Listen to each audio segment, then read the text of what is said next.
Hello, everybody, and welcome to Paranormal Nation Radio, Not So Normal, with my co-host Denise Ron's back in there somewhere, and we got a little one running around in there. Yep. And We of have a course, special guest tonight, Clover. yes, we have special guest. Clover will be appearing off and on, I guarantee that. And of course, we have Rex down here joining us this week. So, how has both of your week been so far this week starting? Like I said, health-wise, yesterday I had a great day until about 7 o'clock last night. And then by 9 o'clock, I wasn't feeling all that great. And it's been downhill since then. But, other than that, I haven't gotten any work done, which is kind of different for me. Yeah, that is different. Yeah. Rex, how's your week been? Oh, yesterday was one of my bad days, but I've gotten to the point where I got to push on through because I can't stop. I just don't have the time or the help. So I've got to do hey, Gary, I just pushed through, but man, when I stopped to watch Denise's show last night, I wasn't doing good. But today, not too bad. I mean, I didn't stay outside for very long. I did that one painting, and that was about it. I was done after that. Yeah, you don't want to stay outside right now with the temperatures like they are. No. But folks, while we're talking here, keep prayers out for the North Kansas City police officer that was shot and killed today for a traffic stop and everything. I haven't got his name right now. I just caught it on a glimpse there where they were talking about it. He pulled a car over that had an expired temporary tag from 2008. Wow. And it was registered to a Buick, it was on a Taurus, but it was registered to a Buick. And I guess he pulled it over, got out of the car, and the person in the car opened his door and started shooting. Damn. And later on, the suspect turned himself in. Well, thank God for small favors. Yeah. What a waste. Well, he knew better to turn himself in. There it is. Chad just put it up there. Daniel Vasquez, 32. Yep. 2-year officer for North Kansas City Police Department down there. It's bad. Stuff like that happens to our officers doing their job. Every 52 hours, an officer loses his life. Mm-hmm. So. That's a statistic I don't like. Me either. I've lost so many brothers and sisters in the field. It's just it gets harder every single time I see something like that. Yeah, it does. And I mean, it one day you have hope that things are looking a little bit better, and then you see something like that and you go, what's wrong with this world? And it's not just that. I mean, it's all the things that are going wrong right now. Yes. People, I mean, there was a family murder suicide again. And, every time you hear these things, you go, why didn't somebody know that this was going to happen? Same thing with all kinds of stuff. Why wasn't there signs? There probably was. And we all paid attention to it. But nobody's paying attention. They just put it off. Everybody's looking out for number one. Well, one of the things is, you get called a Karen for giving a shit and saying something, but there's other people that really are Which is a racist statement. Yeah, which is a racist statement at that. Some of my best friends are named Karen, and so that term just pisses me off. Yeah, how they came up with that term is I don't know. ridiculous and stupid. Crap. I think they should use Shathid. There you go. It works for everything. Have you ever spelt that? Yes, I did. But But that story there is close to us up here because Denise and Ron live close to North Kansas City. I'm only like about 45 miles from North Kansas Yeah, City. you're closer to North Kansas City than us. Yeah, but I'm up. Plus, He's I've there. got I'm a up there all the nephew. time. I've got a nephew who is a police officer in North Kansas City. He's in the patrol office up there by Platte City is where he's at. And his wife, my niece, she's a homicide detective in Kansas City. Oh, She's busy. Yeah, she's been real busy here lately. Kansas City, you can't turn the news on. I get on Fox 4 every morning, drink my coffee, and watch it on the internet one every of the day. places that they wanted to do our family reunion was like down at Crown Center and all that. And I was like, no, I ain't going down there. I said, I live here. I know better. Right. I said, you look and you see that. I mean, that area down there has been on the news since mobster days. There's nothing down there. Oh, yeah. Union Station. But Who cares? That's nothing. yeah, it's nothing I want to see. Mm-mm. The last time I was I've seen it, been there. That's all I got to say. Yep. You know, I don't have to go back to it. Hey, Gary. She's just watching herself eat. You had a bad day yesterday, Rex? Yeah, I'm so disappointed because they fitted me for those braces over a month ago. Right. Measured, they told me it'd be 2 weeks. So after a month, I called them. And I talked to one lady and she goes, well, just a second. I'll go talk to the lady that's taking care of your whatever, blah, blah, blah, blah, blah. And she goes, well, she wants to talk to you. She'll call you back in a little while.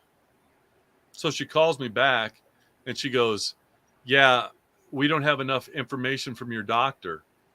And I'm going, you couldn't have told me that 4 weeks ago? No kidding. You couldn't have asked for it? You got the same doctor Denise has?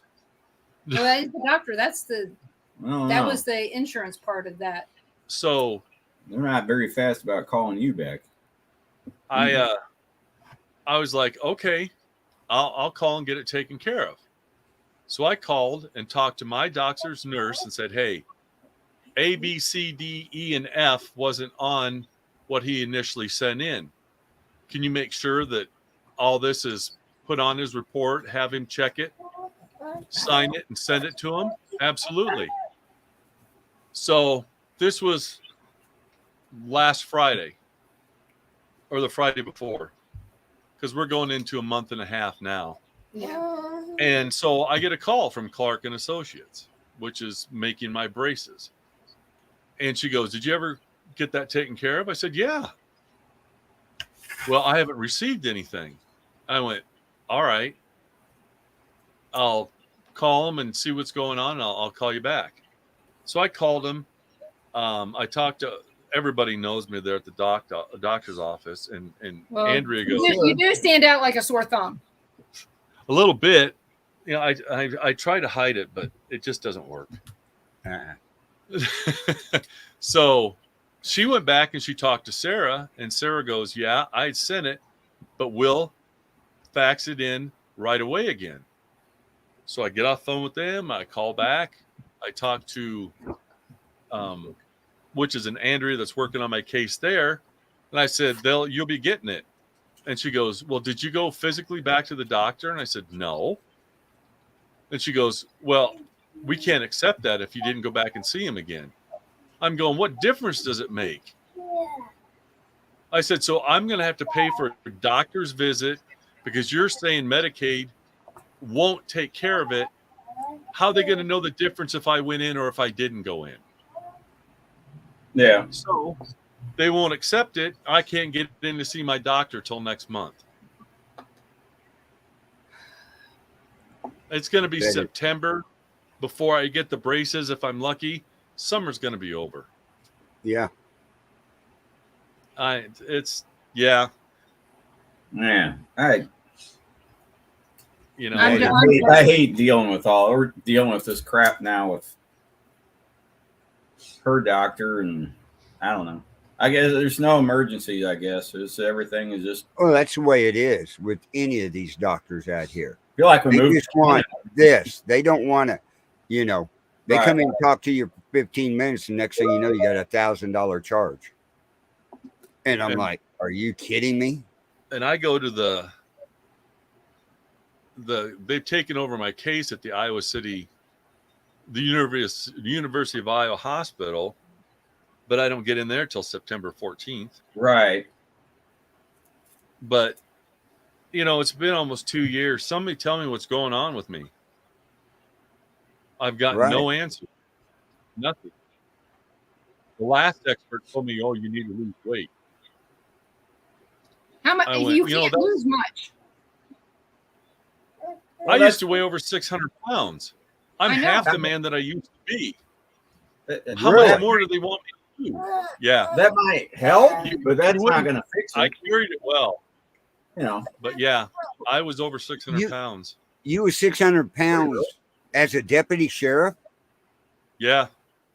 You're kidding me. No, I'm not. Nobody knew because I was so tall and the way I carried it, nobody thought I weighed that much. Right.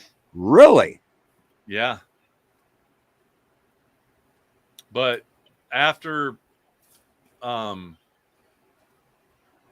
family was in Kentucky and I was house sitting, and I went into the doctor because one night I was waking up every 15 minutes to go to the bathroom, and I was drinking gallons and gallons of whatever I could get my hands on.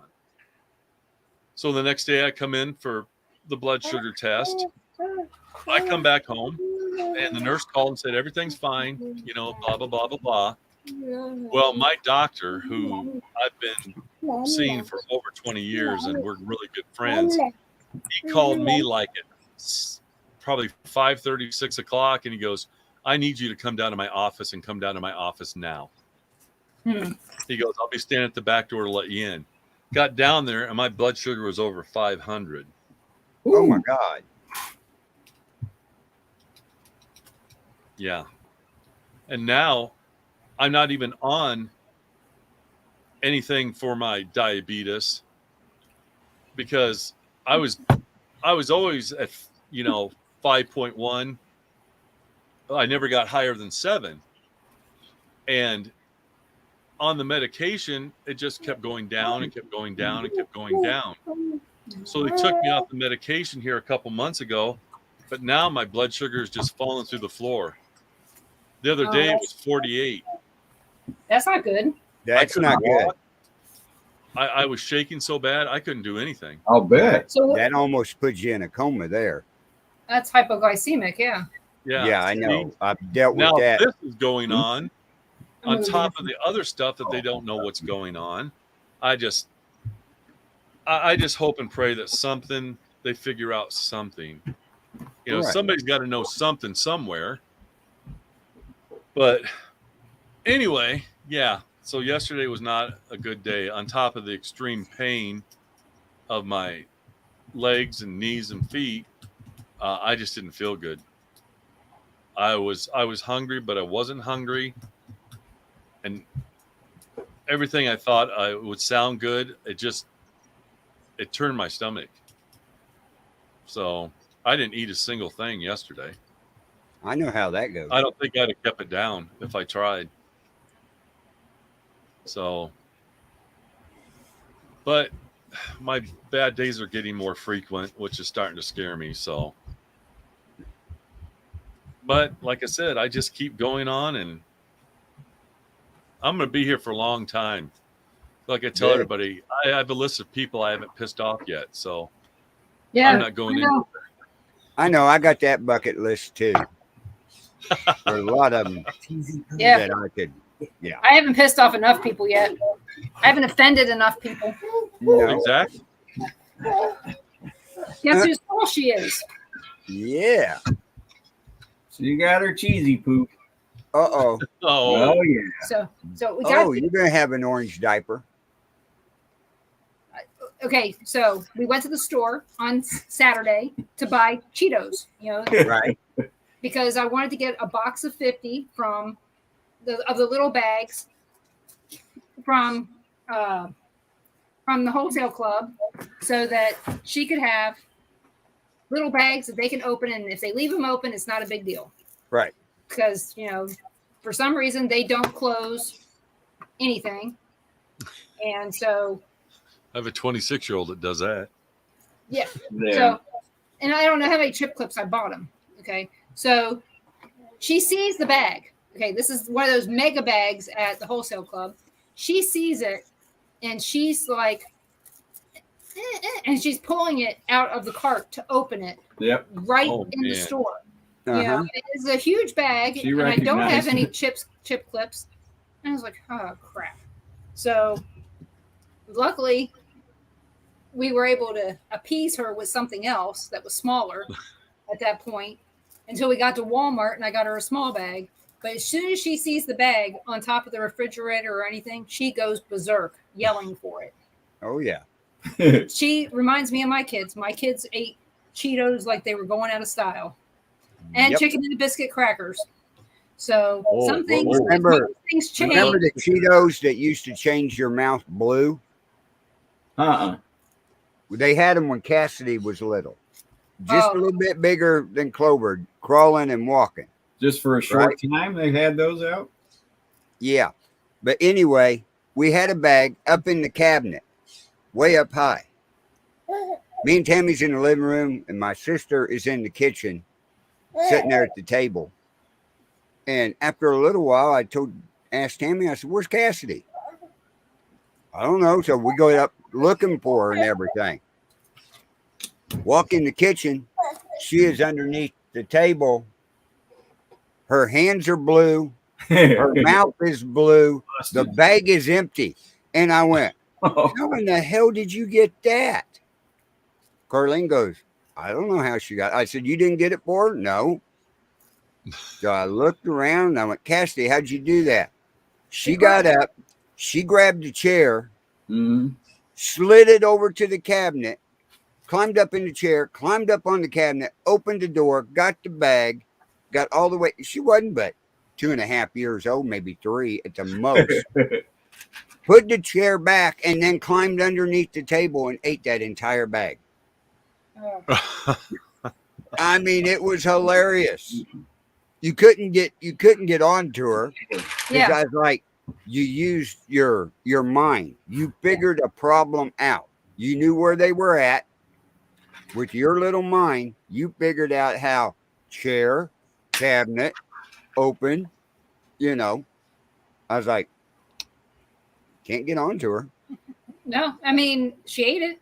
I mean, well, we had a good day today because Ruby finally ate a chicken tender. Good. Not baby food, not anything weird. Starting to eat more real food. Yeah, I'm hoping to take him with us when we go down to Oklahoma City to see Lindsay. Right. You can only take one kid because we're bringing back 2 dogs. Right. So What kind of dogs? Yorkshire Terriers. Oh. One's looking for a home. No. No. I shouldn't have said that. I No. got Tammy standing right beside me. Well, We're just kidding. Okay. She does pee on rugs. The one that we're trying to find a home for. She does pee on rugs. You already got one of them. Well, we got pads out for our little pit bull. Okay, so she's already making excuses You got why a little pit why she bull? wants Lexi, huh? Lexi, What color is she? she's a classic Yorkshire Terrier. She looks like an Ewok. Okay. Little. Is she one of the little ones? Yeah, she's about she pretty would small. be, but she's got this belly that's about this big. Oh. she's a chubby one. She likes her food. Well, you haven't seen our Lexi, our pit bull. This poor dog, I'm ready to get a treadmill. What's your pit bull's name? Lexi? That's what this dog's name is. I Lexi. know. I just couldn't say we have 2 Lexis in the house. Yeah. That's all right. But no, she is a butterball fat. And she don't hardly eat. Hey, Denise, I don't want to interrupt you, What? but I'm going to be sending you an email. It's from my daughter. Okay. They're trying to do books around the world for her Okay. teachers, for the kindergarten teacher. Okay. And there's a list of books that we're putting up, and people, if they put their name in there, that's fine. But if they want letters from the kindergartners, then put your address, and the kindergartners will write you back. They're trying to get a book from each state. Oh, okay. But I mean, it's just that they want to know what state it came from. You can order it anywhere, but Yeah. they just want to know what state it came from. Oh, okay. I'll send that to you. And her name is Tessa. So, Okay. thanks. Oh, and whatever you sent me a message about today, I can't see it. It's blocked. So whatever you sent me that message to my Well, message. that was it. So I'll have to ask my daughter because we've got a few of them that are not getting it. Barbara's not getting it either. Barbara, what'd you do? You screenshot it to Carl. I'll send it to you. She's Says she got no notification of the show. so what? There's no which heart Facebook button or are you- like buttons. No likes. So which Facebook are you watching it on? Is the Bill She's of Rights? probably watching on Bill of Rights. Probably.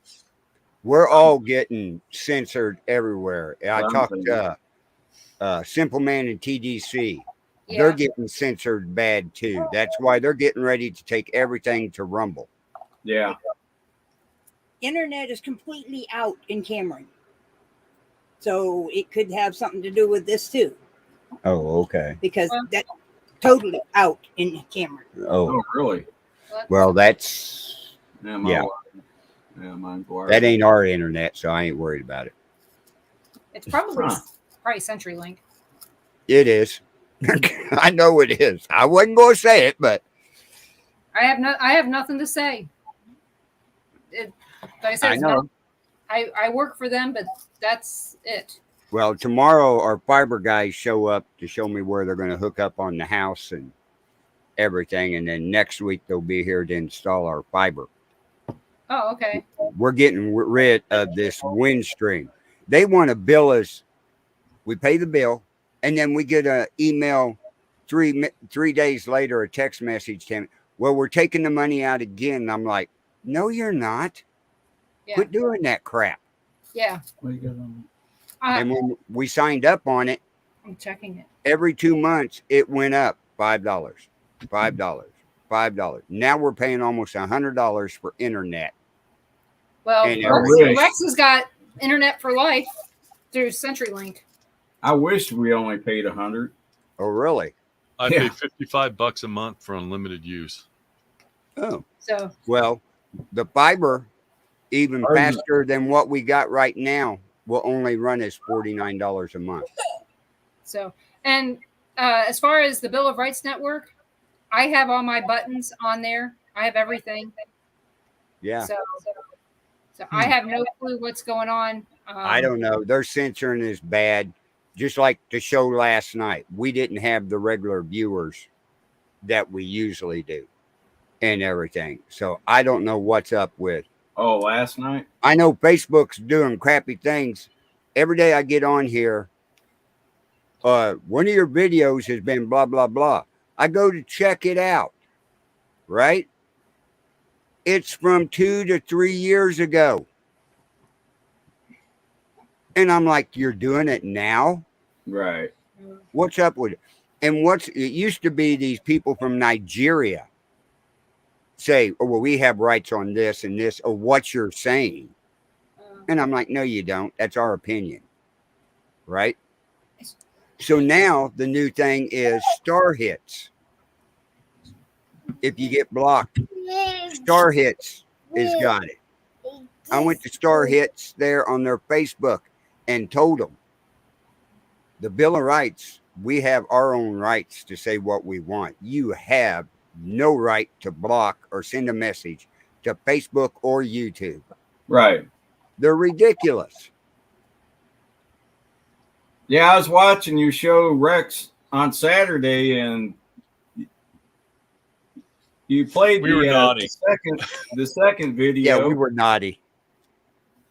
And Did it got you watch shut both off. of them? Well, and then it came back, and then you played the third video, and it didn't come back on my end. Yeah, was well, done. it's on you. It's still on YouTube.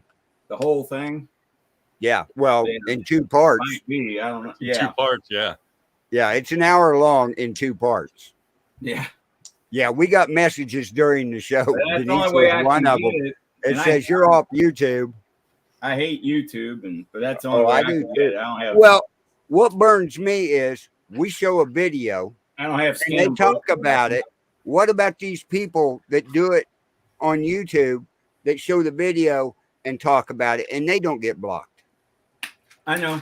I mean, But you can download any video off of YouTube and you can share it with anybody. How's that any different than what we're doing? It's not. And if you're one of the people singing it or something like that, don't you want your songs being seen by more people? Yeah. That's the way I look at it. It's all about control. That's all. I know it is.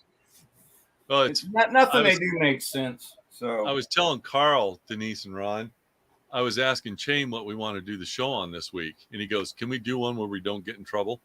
I guess You don't know what to think about videos. that yet.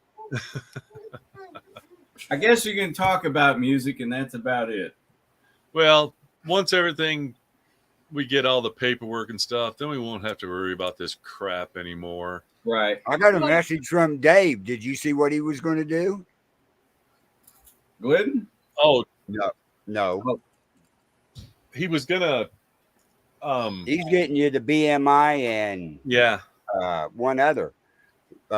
Luke says that that paper should be, all those papers should be in by the end of this week. God, I hope so.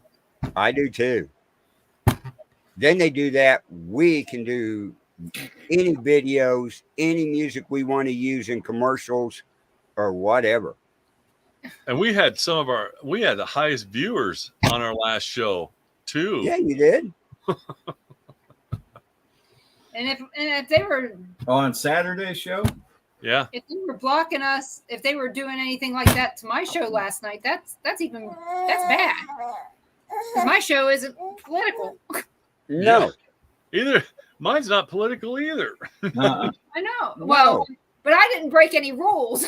No, you didn't. But your viewership wasn't like it normally is. But you know what though? By the end of the show, I looked at how many views I had. I had over 400 views by the time I got off the air. I know. So it did good. Plus, the ones you had in the chat room were great, man. They were bringing great questions. Oh, man, they were loading them up. Especially, okay, on the paranormal part here, you brought up something last night that I can guarantee you most paranormal people, and Joe even said it, has never even thought about it. When you said about the ghosts on the space station, I know. we had never thought about that. No. What Really? what are they? I mean, are they aliens? Are they ghosts? We don't know. The Yeah. only thing we do know is that it's not And that's what Bigfoot. Dan said, right? Dan said that Yeah. that's what the astronauts are Yeah, telling that they us? see stuff Here. on there that That's, they can't I don't explain. know. That's weird. So they assume it's ghosts because they don't know what else it could be. But I know, but who would have ever? We don't think about that because that's outer space, Right. right. right? And stuff. We're always looking for stuff down here on the ground, Mhm. but it would make sense that spirits can go anywhere. We found that out at Ashmore Oh yeah. because we had Denise live on there. I had a person in the chat room in Arizona that the spirits were talking to. So, I mean, that's why it's going to be really cool. Maybe these virtual investigations will start taking off. Well, they said they've gotten spirits from shipwrecks. Mm-hmm. People that dive underwater. Yeah. In fact, a friend of mine, he wrote a book Yep. about that, and it's pretty interesting thought. I mean, we Yeah, listened I to know. his presentation. He lives in Florida, so it's a good place if you're going to investigate shipwrecks. So Right. Even Sandy said it down in there. She had never thought of that. It made her stop and think. right, and I mean, why wouldn't it make you think? Because we don't think. Okay, our society we're not thinking beyond our homes. Sometimes we're thinking not beyond our state, and sometimes we're not thinking beyond our country. Mhm. Why would we think that how we feel in these different places, we wouldn't feel up above us Right. or on another planet? Yep. Because we don't know, we don't know. There's a lot we don't know. Yeah. But again, back to the alien thing. We can't be the only life Exactly. in all the universes that exist. Exactly. So that means that what we're seeing here is probably very similar to what aliens are, well, what we call aliens are seeing on their own planets. They probably see spirits too. They probably have, maybe they have paranormal investigations too. Yeah, nobody knows. We'll have to find a gray and ask them. That's the one I won't ask. We'll ask the Pleiadians. They're, like I said, I'm holding out for the Pleiadians. Right. So, Hey, Pastor Gary put in there, I was going to tell you guys about that. A month ago, he was watching the show and he said hi, Jailbird. Yeah. He got blocked for a week Wow. or got blocked for a month for saying that. well, one time they blocked me saying Heidi Ho, thinking that I was calling somebody a hoe. Yeah. It's like, have you never watched South Park? I know it's a shit thing to say, but that's because the character is shit. That's what he says, Mr. Hanky. He says, Heidi Ho. But yeah, when you brought that up, that even stopped Joe in his tracks and went, Actually, I have to say, there have been times that I've stopped him in his tracks many times over the years because, when we talk. Yeah, you say some head scratchers, all right. I mean, you figure I've known him since April 2015, and Ron goes, it seems like longer, but like I was telling you guys before the show, he was the one person that I wanted to meet the most in the paranormal. Oh. Could care less about Zach, could care less about Aaron. Right. It was Joe. She's singing this song. She's singing Old MacDonald. You singing Old MacDonald? Put the closed captioning up. I want to see if it's captioning what she's saying. I can't put it up on here. No, Denise had it on earlier. On Facebook, you can see it. Oh, yeah, you can see it on Facebook. He was singing E-I-E-I-O. And the next thing she'll sing is The Wheels on the Bus, and she'll do this. And that's another thing me and Denise has talked about and said on shows. When you're watching one of our live investigations, turn the closed caption on. Yeah. Because what we hear may be different than what Facebook picks up. Especially if the echo box out, it'll pick that up. Exactly. It's actually pretty neat. I don't think you've seen that, Rex, have you? Yeah. You go live sometime when you're doing an investigation. And then when you go back and watch it, turn the closed caption on and put a headset on and listen and watch the words pop up. Oh, wow. It's pretty interesting. It's different. That's good advice. I never even would have thought of that. And when we're live Saturday, that July 30th, when I'm live Saturday night, people watching, turn your closed caption on. If you see a word pop up in there that we're not saying and everything that we hear, put it in the chat room because that is part of evidence. Who is that? She was singing The Wheels on the Bus. If you guys saw this, that was The Wheels on the Bus. And then you got the wheels on the bus that go round and round. I don't know if that's copywritten. I don't know. Probably is. It probably is. As long as we don't use Coco Melon, we're fine. See, there she is. There's her bus. Yeah. I know one thing. She looks just like her mommy. Yeah. She does. This is what Leah looked like when she was little. Baby shark. Well, even what Leah looks like now, you can see it all in her. Oh yeah. She start singing that. She fed the cat. You're going to be blocked on Facebook, Clover. She fed the cat a Cheeto, and the cat licked all the cheese. And Cheeto, you need to get a hold of us and sponsor this show. We got a little one over here just loving them. She's promoting your product. Oh yeah. Last night's show, let's see. Now we got Today's cat hair all show over. is brought to you by Loves. Somebody's needing a diaper change, I think. So there you go. Yeah. Hi. There she goes. There you go. Round and There round. you go, round and round. She's watching herself. Yeah. Like, okay. Aw. That Round is and round. Round Leah- and round. Leah was telling me, she Good goes, job. she was the other day, she goes, Clover was playing and she stopped and she looks up and she just started talking. And I said, who do you think it is? And she goes, I think it's your mom.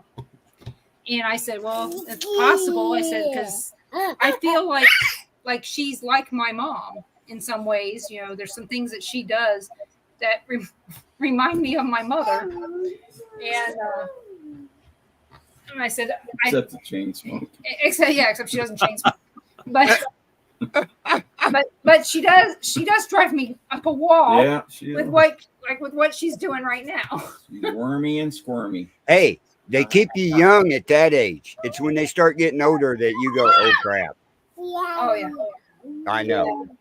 Well, we're hoping. Like I was telling him, you know, well, like we were telling you before the show, you know, we got, you know, Joe is one of those people that I had to meet regardless. I had to meet him, and when he asked me to be part of, first he said, okay, if you go back to my second show and you listen to that, it's actually my first show. If you look on Mixcloud, you listen to that, and he says in there, I will never go back to the Sally house. I'll never go back to Atchison. Oh, I didn't intend on it. I guarantee it. And then after he met me, he talked to me that weekend before I had the show, because back then I used to call my guests and kind of pre-interview them a little bit so that we didn't sound like we didn't know each other.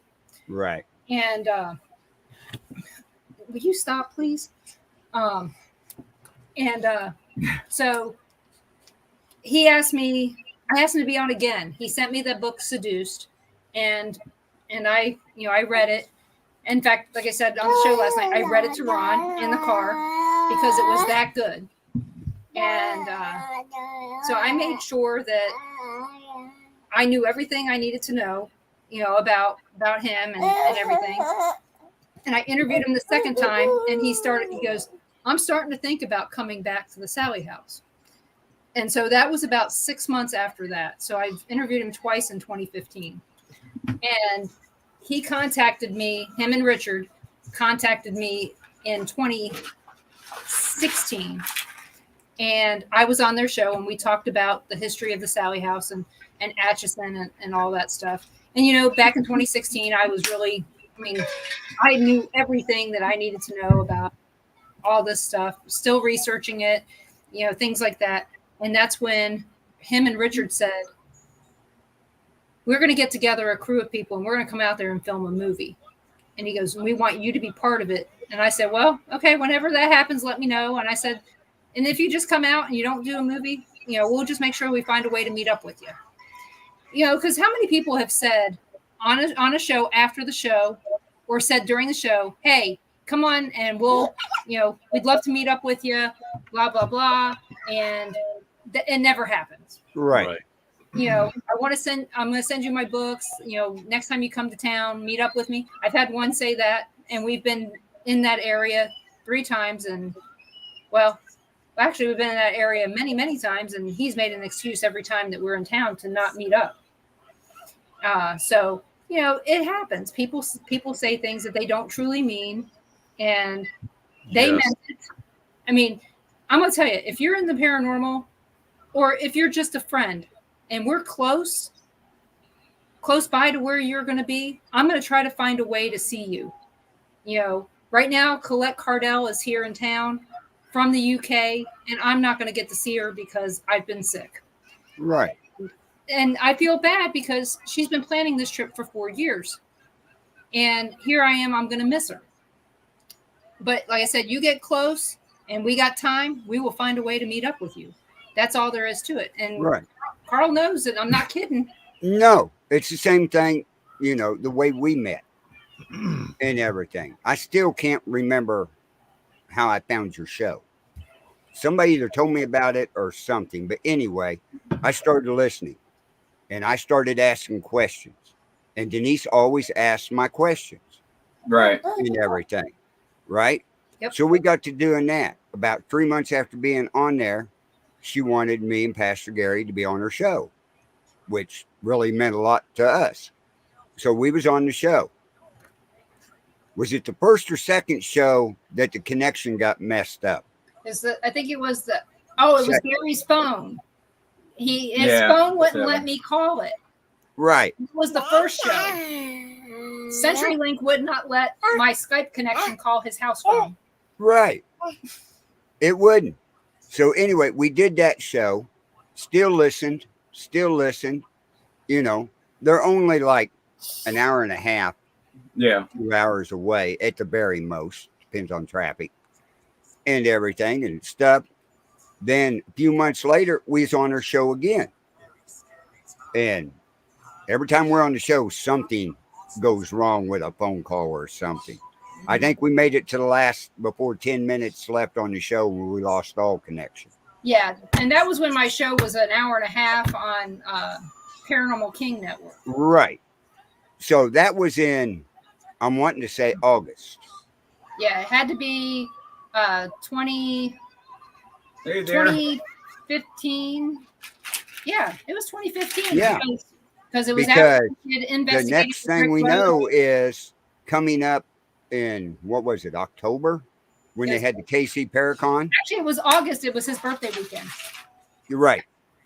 Anyway, they were going to be down there at the KC Paracon. Well, I went ahead and bought tickets for me and Gary and Tammy and even Cassidy and stuff. But Cassidy didn't make it to that one. So me and Pastor Gary get down there. At that time, we were associated with Dust to Dawn, who helped us get into the paranormal field. That's how you found me. I guarantee it was Dust to Probably Dawn, was. Rick Rose. It had to be Because Steve Rick- Hayes probably told me. Probably Steve. From Rick. Yep. Because we met Yeah. Rick in April of that Yeah. year. Right. So that day we go down there and everything. I'm talking to Jimmy and all them because I know them real good. And we had a situation at that time anyway and stuff. That's when I met all the people we've had on our shows, a lot of them that we've met. Frank Bennett. I met him that day down there. I met Denise and Ron that day down there. Finally. We didn't even know Frank No, before that. no, it was No. She heard him talking. She said that guy's from Baltimore. Okay. At I the said, same "Oh, time, okay." I met David Glidden and I met Rick Yep. Rose and Josh Hurd. and Josh Hurd. And I mean, all that right in that little area that we were in, you know, and stuff. And it was just amazing weekend. All the paranormal friends I made that weekend and associates and everything. And now started the Paranormal Nation radio show. We've had most of those people. The only one I never got on my show was Rick Rose. And Jimmy. Yeah. So Yeah. Jimmy was supposed to be one of the first guests on there, Yeah. but his I had health him on. started turning real bad at that time. yeah, I had him on. So I have a SoundCloud or a Yeah, that was Mixcloud early. with Real him. early. It was after that Paracon about a year. So, And if y'all never met Jimmy with Dust to Dawn that created it at the 1859 jail down there, you missed a real good paranormal person down there. I mean, whenever they came to Kingston to the courthouse said there has to be somebody that works there to be with him. Well, Gary was the county zoning commissioner. So he said, yeah, he'd go. And he asked me to go. And I said, Okay, yeah, they, never been on one. I thought it'd be cool, right? So they show up. They're setting all this equipment up in the jury room and running cables for cameras and everything down out the windows to the old jail. And me and Jimmy's in there, and we're looking at this, and we both turned and looked at the door. The door was open where you could see both doorknobs, and they both were turning. And I looked at him, and he goes, "Did you see?" And I said, "Doorknobs." And he goes, "Yep, they're active." And I went, "Okay, that's cool."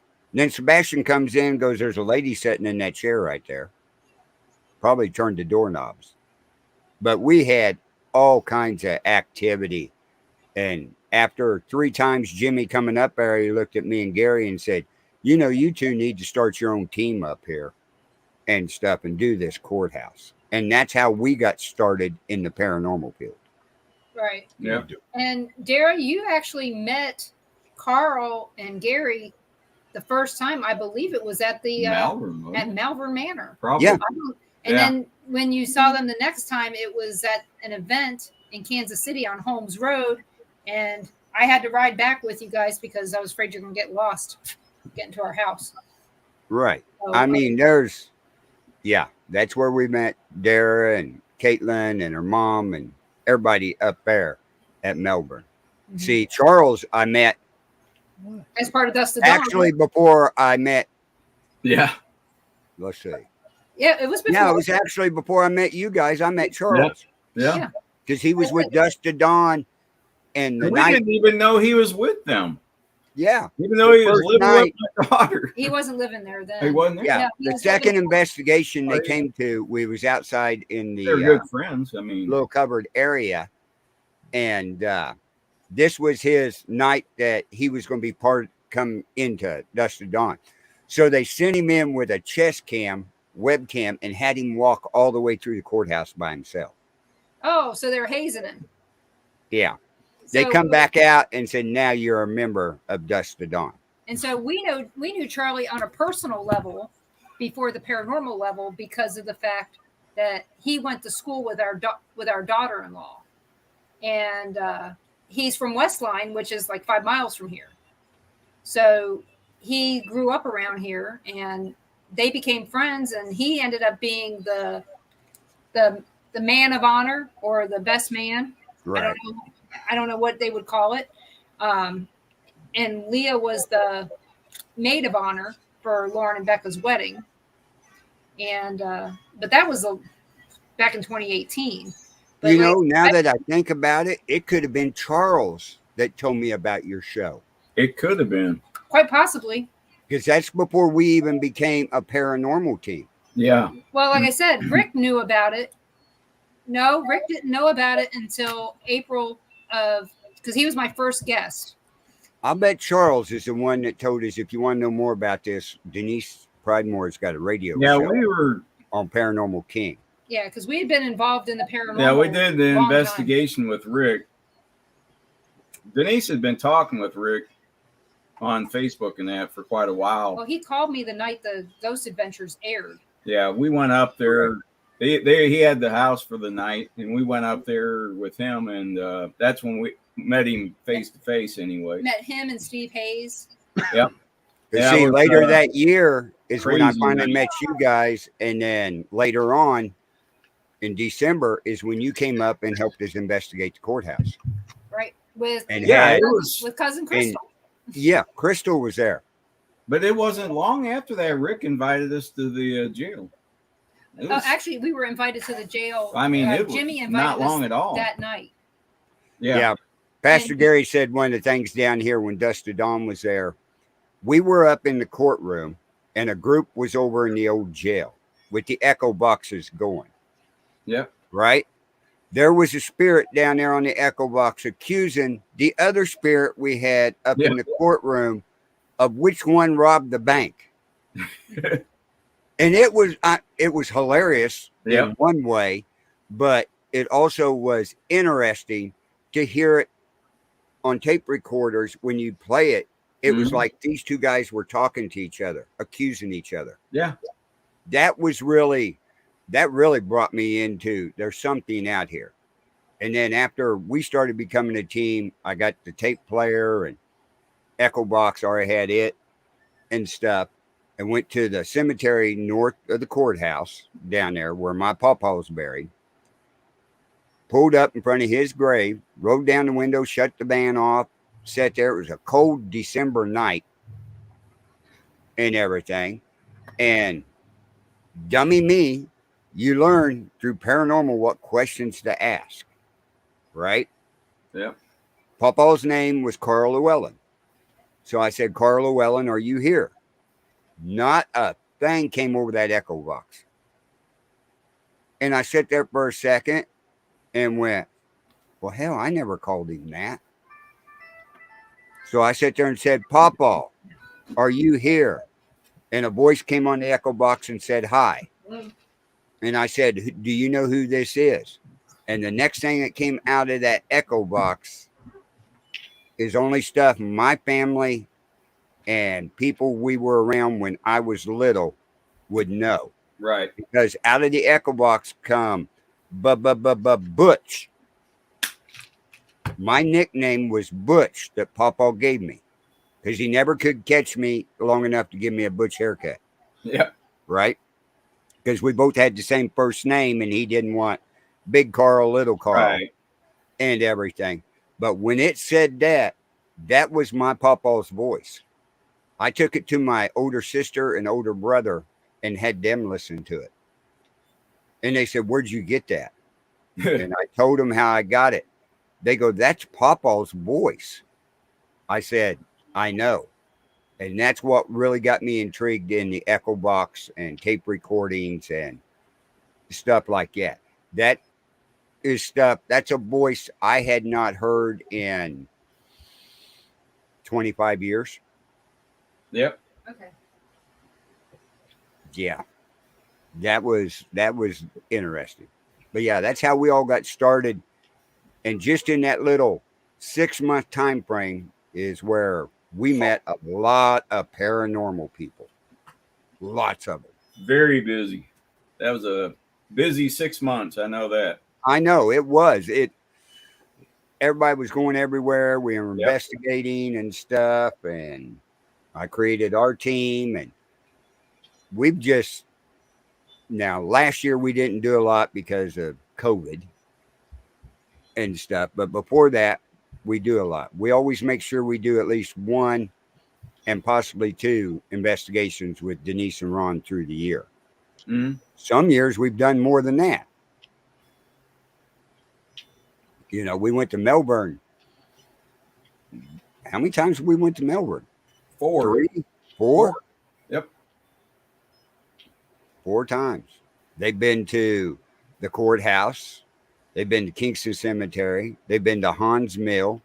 They've been to Cox Cemetery, where we'll be live 2 weeks on the 30th down there.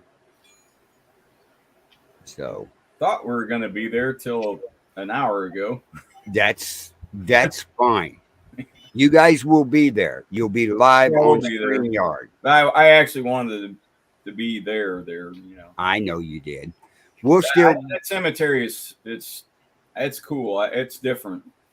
I something about it. I don't know what, but Yeah, and then very the one interesting. year, that next year after we met you is when I helped you guys for a year at the Sally House. Yep. And we had some great times up there. Yep. Young Gary, that was fun. Oh, that was. I mean, And we had Rick help us one year too, and like I said, the more help we had, the more fun we had. the best time, one of the best ones is when I had that entire group down in the basement. Mhm. There must have been 25 people down there. Oh, easy. And David Teron was filming it and everything. And the echo box was going, had a little girl sitting next to me. She was talking, and we'd ask names of who was in here. They'd say it, and the people would look and all this and that. Is when this couple walked in over on the wall, Yep. a white girl and a black guy and everything. And the white girl goes, it'll never get his name. He's from Africa. I said, okay. I asked the Echo Box. It took it a while, but finally the name came out and she goes, oh my God, that's his name. She goes, it'll never get his last name. And it came right out instantly. Yep. And you can watch that video on YouTube. It's still up on there. So Yeah, that, somebody said, how did you do that? We didn't do it. We don't know who the guy is. We couldn't pronounce it if we wanted to. well, my big deal with Echo Box was, you know, I'm not a big fan of the PBS, PS, whatever, 7 and 11 and all that The PS and everything, because the noise drives me up a wall. I can't listen to that. But they're scattering radio stations. right. If I hear a word on there, I need to timestamp that and go through all them radio stations and see if that word was said. Yeah. But the Okay. thing is, you And know it what? will. You're going to miss some radio stations because of the fact that sometimes, remember when we were young, AM radio, you get Mexico radio in Baltimore. Yep. So how could you scan every single radio station that you might be getting? I mean, yeah, transistor radios are a thing of the past, but damn, they could catch all kinds of crap at night on a clear night. Exactly. Yeah. That's why I'm not a big fan of it. The Echo No, I'm not Box, either. the Echo Box, we know and everything has no built-in words in it, does it, Denise? No, none. None whatsoever. It cannot make a word. It doesn't go off the internet. Nope. None of that. Only when It you does- load it. That's the only time it should require the internet is when you're loading it. Or And updating it, but and that's it. Yeah. But I mean, and the developer can't pinpoint who's buying it and at what time they're going to ask a certain question. You know, that's what really amazed me. so, yeah, so Right. she's happy again. Today. Sit up here, sweets. She got a dry butt. Oh no, I had to take a call. My cardiologist called. Oh, everything good? They think I'm right that it's my medication, and they're putting me on a different medication Uh-oh. because they don't want to have something happen to me between now and they get their money for their stress test. Yeah. They didn't say that, Yeah, but that's what's happening. so My electronics, that was one of our first projects. We had to make our own little transistor radio. We had to Yep. build it. Yep. What do you do? my And job if you go over on KD's Facebook page on that, what is it, Supernatural? Ink? Supernatural Ink. Yep. Boy, he's got a great deal going on those ink boxes right now until Does he? midnight tonight. How much? $100. Oh, I like that. We should box. we probably should get one. And the main reason is That's because I actually saw it work. we saw it when in we were up- person. This Yeah. is the one that's about Yeah. like this, and it also has shortwave in it. Mhm. Yeah, he's got them on there for $100. It popped up on my Facebook yesterday, Huh. I think it was. So it's good until midnight tonight. So if anybody's looking for equipment, go check out what is it? Supernatural Ink. Supernatural Ink Facebook page. And, Right. And it's INK. Right. So But yeah, when he popped that up, and that includes shipping and everything for that I want product. delivery. I'm sorry. If Oh. I buy, I want delivery. Yeah. Go Autograph. deliver it to you. He's not that far. I know. Well, again, I sent a message to Sarah Lemos, and I asked her, if she would be on my show, and reminded her who I was. And she came back with, "Oh, I remember you." Yeah. Ooh. Well- Ooh. Well, She probably remembers me because I asked her a lot of questions when I was there. we the thing is they thought it was funny because him and I, besides Katie and Jessica and her husband, we were the only married couple there.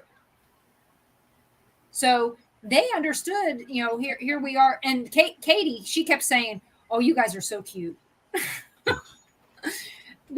And so Because they're arguing back and forth. we were not arguing. But, we were, it's unusual to have married couples actually involved in the paranormal together.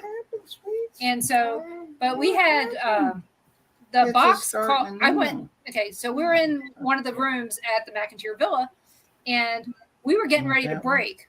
And I said, I got to go to the bathroom before everybody has to use the bathroom, because there's only one public bathroom in there. Right.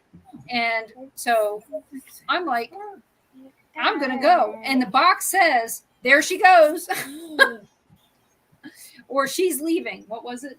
Which one was it? She's leaving. She's leaving. And or poopy time, something. It didn't say poopy.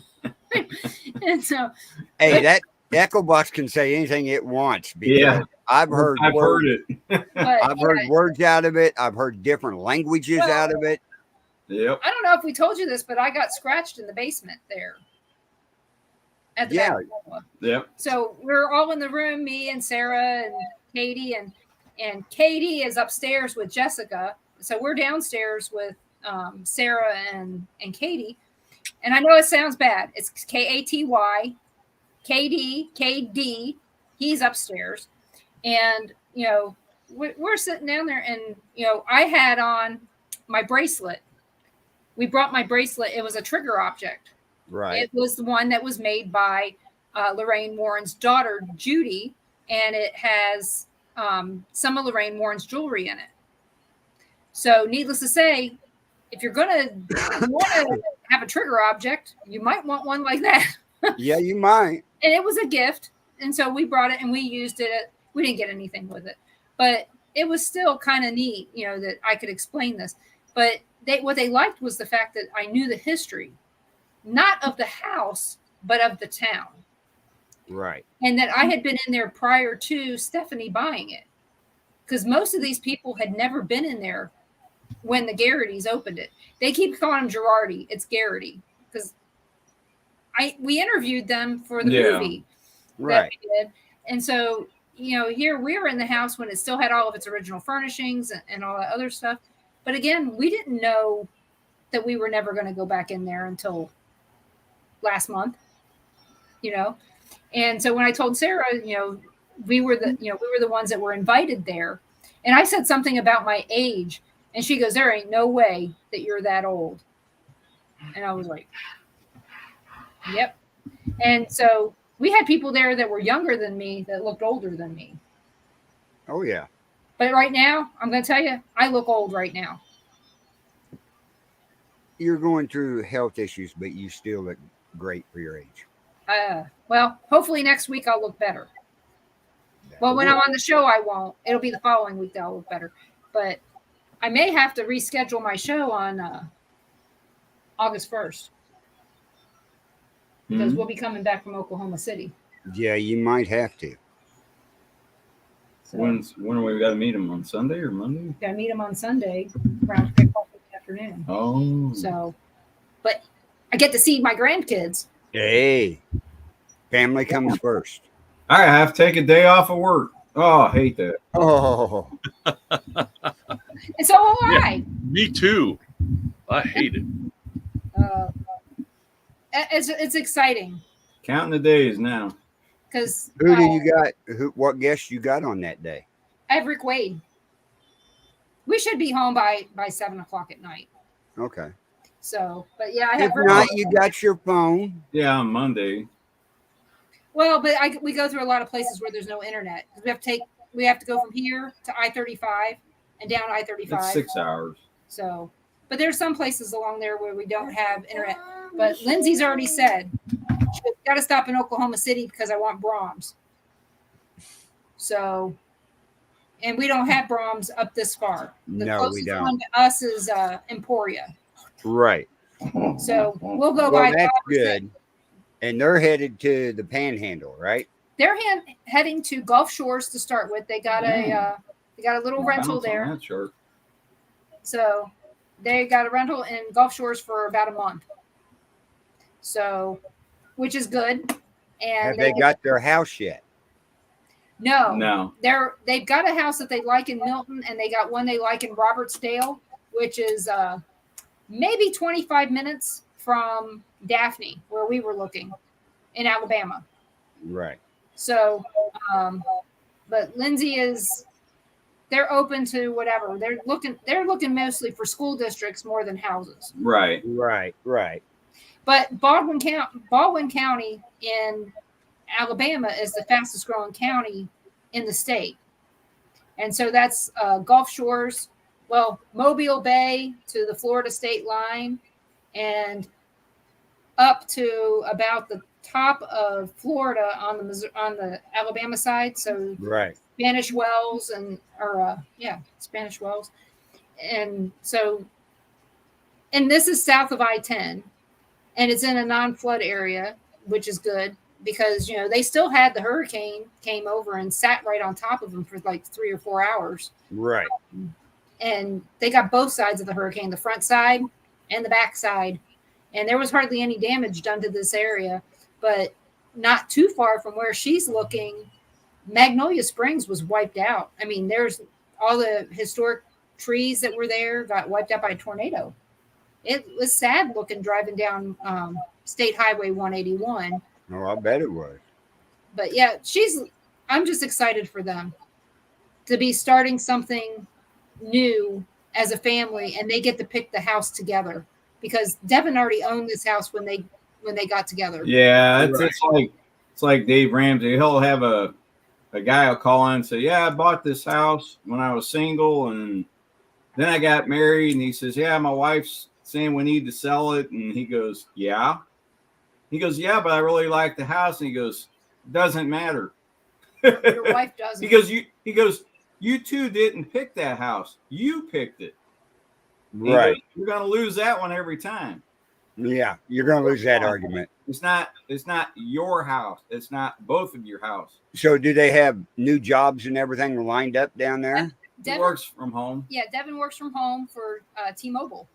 Oh. And he already is working in the central time zone. So the good news is that means that Piper will stop calling me at 11 o'clock at night, our time, because it's still early where she lives. Right. So.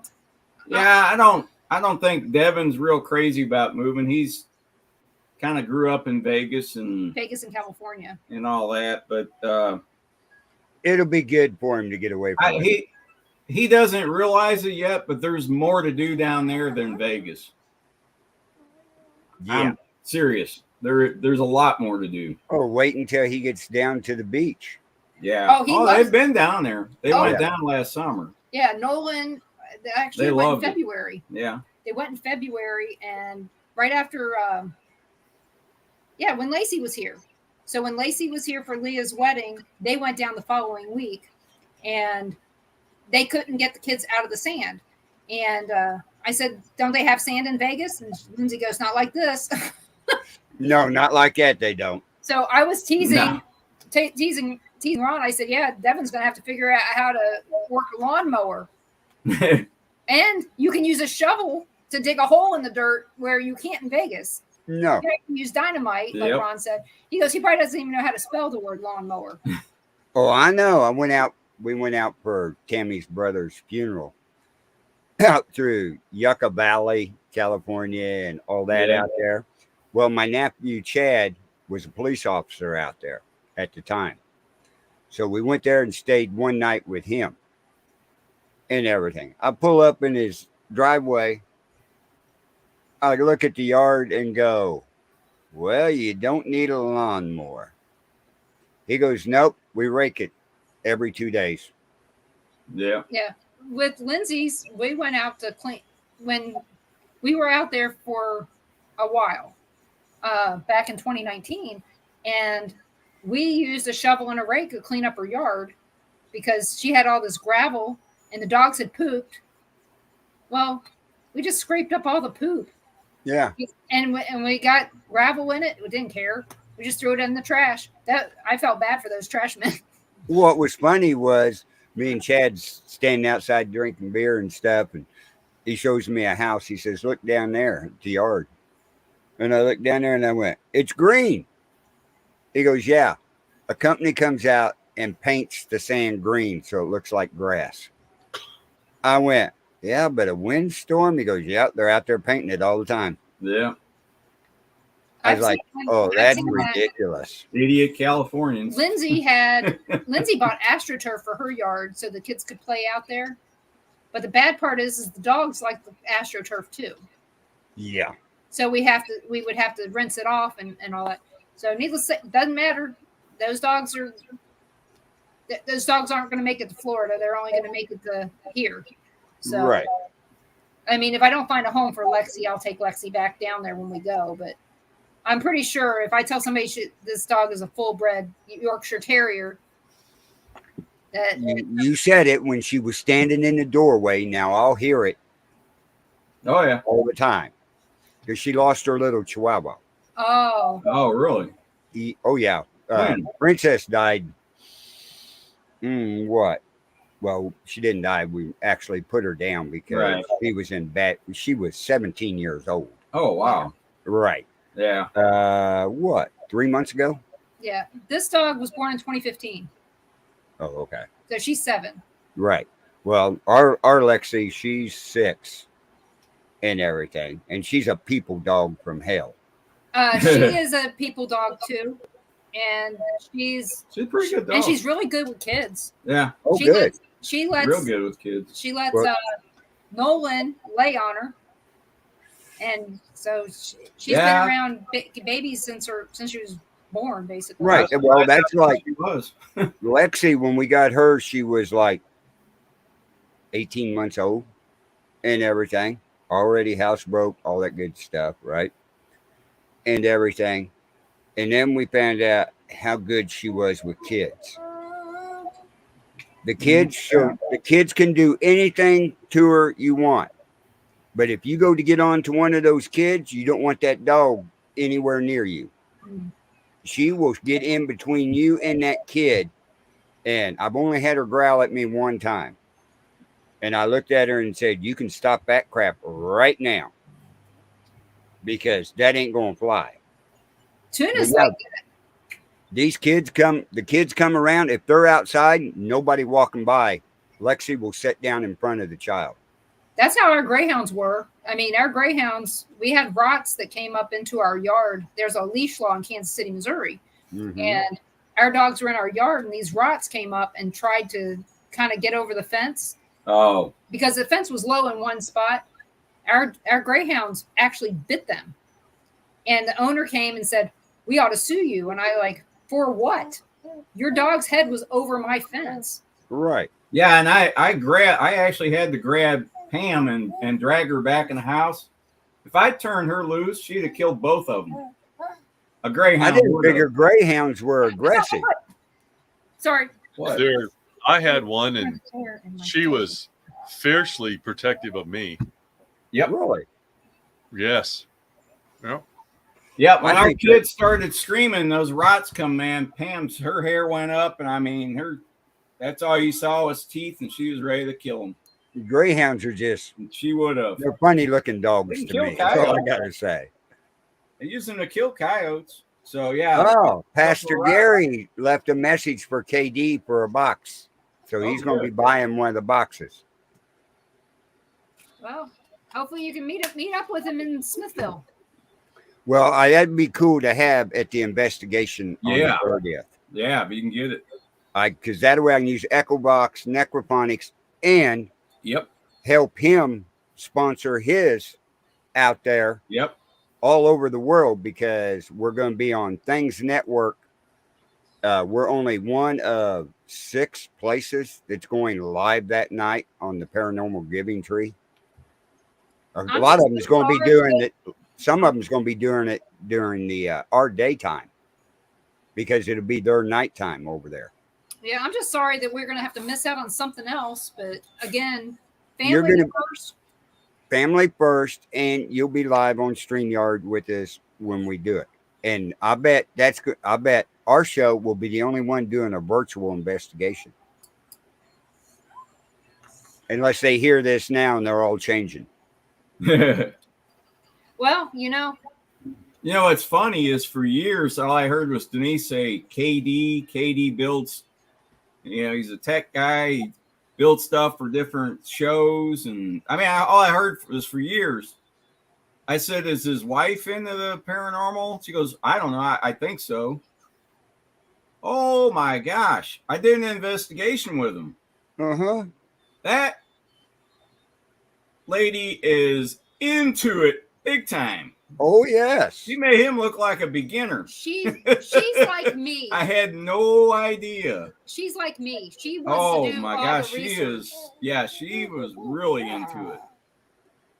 Well, what got me was everybody'd say KD and Katie, and I'm Yep. like, you're talking about the same person, aren't you? No, And they go, no. no. Katie, his wife, and KD is Yep. his name. And I'm like, oh, you go saying that real fast, you get everybody confused. Oh yeah, and Yep. you know what? Well, I It's- asked them when they met. I said, "Did you each one of you know you're in the paranormal?" And she said, "Yeah, we pretty much knew." What? But I had no idea she was into it like she was. No, and he's got I a had mad no idea. workshop down in that basement. Yeah, And the thing is I've known KD since before he was on any of the shows. Oh, really? right. Yeah, we made friends a long time ago. Yep. Because he was investigating some places by where we used to live in Kansas City, Kansas.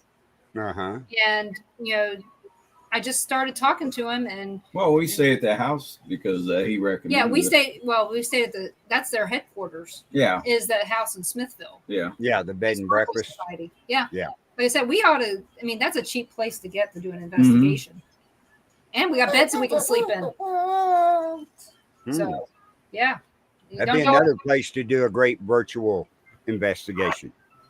Yeah, and the thing is the guy who does the historical tour, oh my God, that guy, he was an encyclopedia of Yep. Smithville information. And I that's the place where your glasses ended up under the bed. Yep. Yeah. We didn't have a whole lot of activity, before that. Of course, we were using her laptop as EVP recorder, and that thing is very sensitive. Right. It's better than a recorder. Yeah, you could hear the cars Everything. down the road. And Other than if you're going to do EVPs, that's what I would use is your laptop. That microphone on it picks up everything. Oh, yeah. Big time. It's a lot more sensitive. but yeah, But you'd have to carry a laptop. Yeah. It's only different. but the thing- KD, I met him down there at Lexington at the big roundup. Yeah. I know that was in 2019, wasn't it? Yep. You couldn't make it. Well, we could have if we would have just came home, dropped everything off, and left. I know. We had just coming back from Vegas, and again, that was one of those things: family first. And I don't give it lip service. It is actually family comes first. And That's yeah, right. It always does. I want to do this stuff, but if I can't, you know what? I'm going to be just as happy hanging with Piper and Nolan and Lindsay and Devin as I'm going to be doing that other stuff. Right. And it's one more thing for Piper to remember Grandma and Grandpa for. She's excited to being closer to us. You know what? I'm excited because there's a better chance of me going to the beach a couple times, 3 or 4 times a year than me going to Vegas, because I can't go to Vegas because it's so damn expensive. It's $2,000 every time we go, at least. Yeah. So in this case, we go down there. And there's more to do down there in Vegas. We could camp. After you get moved down there and they're moved down there, you think the other ones right there are going to end up moving down there? I bet that they would, I'm sure they would. because I've got Leah has said, she goes, This one here hasn't talked about moving probably in the last year and a half until yesterday. Oh. Yeah, mostly because of the fact because that I know. she knows for sure that they're moving now. So But she hadn't said nothing about it. So well, you know what? I'm going to start painting this damn house anyway. Yeah. It looks like crap, and I'm tired of looking at it. Of course, I'm paying for it. I was paying for it yesterday because I'd started on the ceilings. just staring straight up for Yep. a few hours. Yeah, my neck was like, yesterday. And guess who usually paints the ceilings? I suck at painting because I always start off pretty good, but then I start, He gets man, I impatient. haven't got very far. And I start slopping it on there, and then it's. No, you gotta take your time and I had your paint. little. I had paint dripping down my hands. It was dripping on the floor, and I was stepping in. I didn't know I was stepping in. I walked all through the kitchen. The kitchen looked like crap. And it paint everywhere. It looked like the Three Stooges did it. It did. Luckily, I cleaned it all up before she got home, so she didn't even know. Actually, you didn't clean it all up because there's this One little spot I forgot. It's on the woodwork. Oh, So it'll come off. It's water based. I mean, I knew who I was buying paint for when I bought it. Well, you go water based anyway. So Yeah. it Well, is I'm what it getting is. my outdoor kitchen barbecue area all built out here in front of the house and stuff next to the road, so everybody sees it. And before long, once I get it all done, I'll have the canopy cover over the top of it with cameras in there mounted to show you when I'm grilling and barbecuing. 'Cause I've already had a lot of people contact me about smoking briskets and pulled pork and things like that. Now the restaurant's no longer there. I mean, right. They all know me from down there. Are you still doing it? Yeah. so is she just done? Sounds Pretty like much from what I know. Yeah, that's what it sounds like. I'm so sorry she put money into something that she couldn't do. Yeah. Well, we couldn't do it. It was the guy we was renting the building from. That was the issue, or we'd still be there. Right. But no, as soon as this other building, they get the stuff out and I get up there and do a little bit of remodeling in it, me and Jeanette will have a business up in here. Well, you need some more businesses up there. I mean, there's not a lot of places to eat, right? Well, yeah, because everybody's tired of the tavern down here. The food down there is crappy. Right.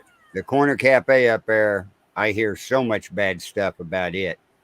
And the old lady in there is wanting to get rid of it. And then the Mexican restaurant is going to get ready to close down here in a month or so and move to Blue Springs. Oh, really? They want more people. Enough in Blue Springs. Yeah, there's a shitload there. Yeah, but you got more people per square mile in that area than what you got up here. He ain't making, in his mind, he ain't making enough crap up here. So Yeah, there is a BB's, Yeah. BB's barbecue, and that building's questionable. So, and it's in a bad neighborhood. 80. yeah, this one when we open it up, it'll have a whole different name to it and everything me and Jeanette was talking about. So it's just going to be a small place, more carry out. There'll be seating in there, but not for a massive amount of people. More carry out and delivery. Yep. And yeah, I saw it on there too, but I ate there at that BB's barbecue Long time ago before it was, it was only famous for barbecue, and they sometimes have jazz there. So yeah. And yeah, Chad, it has a brand new furnace and brand new AC in that building, only 2 years old. So yeah. And rarely used. Yeah, because all the building was used for was storage. How are the pipes? Real good, because they've had no water hooked up to them. They were all drained. Well, that's good. That's good. Yeah, I know that for a fact. But if they don't hurry up and get it in there, Tony's going to tell them, get it out or we're going to clean it out. And if we're going to clean it out, I already told him, I got first dibs on going up there. There's a 65 Mustang in there. In the building? Yes. In that, what it is, it's a brick building like 24 foot wide for about 24 foot.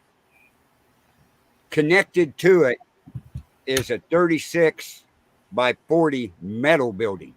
Do they know it's in there? Yeah, it's where the Whose gentleman car is that got killed in the truck wreck up here, semi wreck down Kansas City. Yeah. It's his stuff in there. Oh. His wife and all them supposed to be getting it out. There's a Bobcat in there that needs work done on it. Fixed up or just needs to be restored? It ain't going to take near as much to fix up. Pretty good shape as the other big restaurant up there.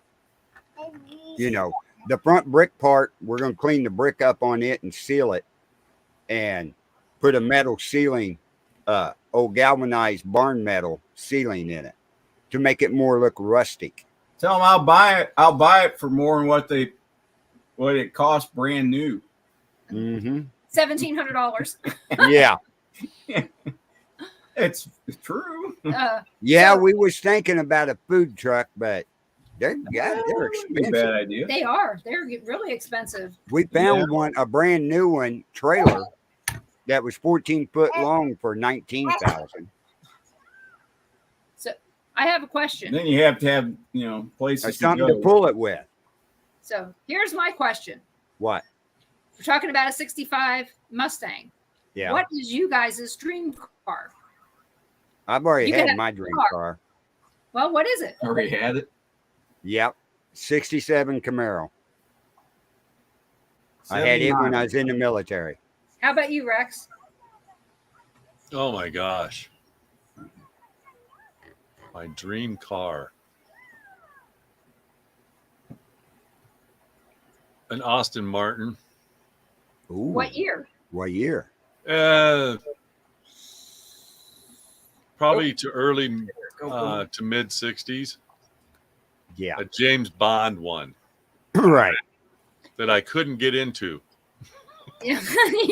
I want a 65 Impala SS rag top, 2-door. Mm-hmm. That's the only way you could get the rag top was with the 2-door. Right. Painted lilac. And it was actually a real color that you could get back then. It's a metal flake lilac. Oh, yeah. They had like 25 colors you I wish could I get would have back kept then, one of the cars I restored. which was a 65 Impala. Mm-hmm. 55, couple 56 Chevys, a 57. I am 66 El Camino. Ooh. It was funny when I was born, my dad bought a 65 Mustang. So when my sister was born, 4.5 years, almost 5 years later, he went to go buy a new car and he went and bought a Cougar. Well, on the way home, I'm in the back seat. Of course, there was no seatbelt laws or anything. I'm in the back seat. My dad stops to do something and he comes back and I'm standing there in the back seat and I'm peeing all over the floor. He goes, "What in God's name are you doing?" He goes, looked right at him and said, "I hate this car. I want the other one back." Well, that's like Dad. He went out and bought. We had all those kids there. Well, at that time we had 4 of us. I'm moving 4 to Florida. kids. He had a 68 Buick LeSabre, brand new. My older sister, who had her driver's license, we had it 2 months and she blew the engine up. Uh-oh. He took it down there, jumped all over him, said, "Build an engine."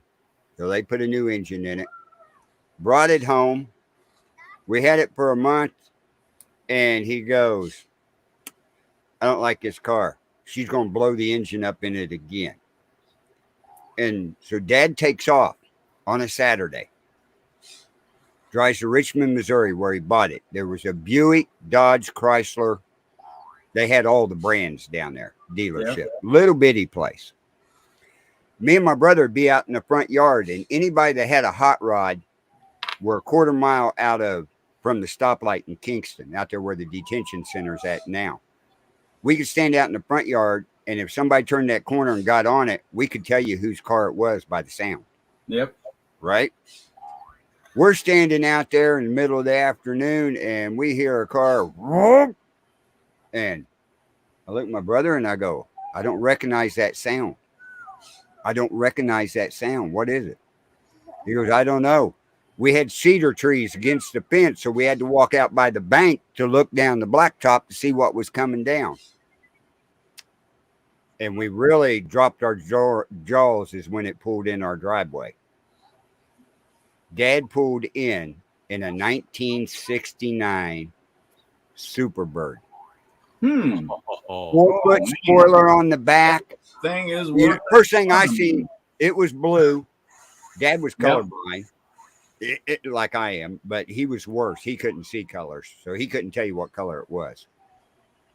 And there, he pulls like up. a shirt. Yeah, he pulls up in the driveway, and there, me and my brother run over there and looking at it, and Dad goes, "Well, here's the new car." We're going, yeah, okay. Richard Petty, you know, that's all I could think of, Right. and stuff. Had a 440 in it with dual force. Yep. We had it a week. What happened? Dad had to trade it off. Mom could not drive a stick shift. Right. No, I've had that before. Yeah. Dad goes, "I got to trade it off," and I'm going, "No." You know how much that Okay. car is worth now? When oh God, yeah. Well, that ain't nothing. We had the gas station in Polo for years. Dad had a Vickers gas station. What does People would Austin come in. like? People would come in and charge stuff. Well, they 600 couldn't pay their bill at the end of the month, Ooh. right? He got a little bitty miniature white horse with a saddle one time for a guy that owed him a bill. Brought it home. Charlie horse, what we called him. But the best one, and it was funny because I didn't know Dad could even ride a bicycle, let alone a motorcycle. He come pulling up in the driveway because Catherine couldn't pay his bill. So Catherine traded his 1969 Indian Oh, on his bill. This thing was blue and white. Come pulling in the driveway, and I mean, I'm sitting there, my eyes are about this big, you know, and everything. Yeah. And then Dad turns around and sells it. And I'm like, you need to hang on some of this crap. It'll be worth money. Yep. what is the most I don't want to say exotic, but what is the most famous or biggest muscle car or anything that you've ever driven? 69Z. Muscle car I've ever driven, street legal or on a drag strip? Either. Okay, street legal. 68 Dodge Charger Super B with a 383 in it. We got clocked at 140. Nice. So mine would have been that Charger I drove, a rental car.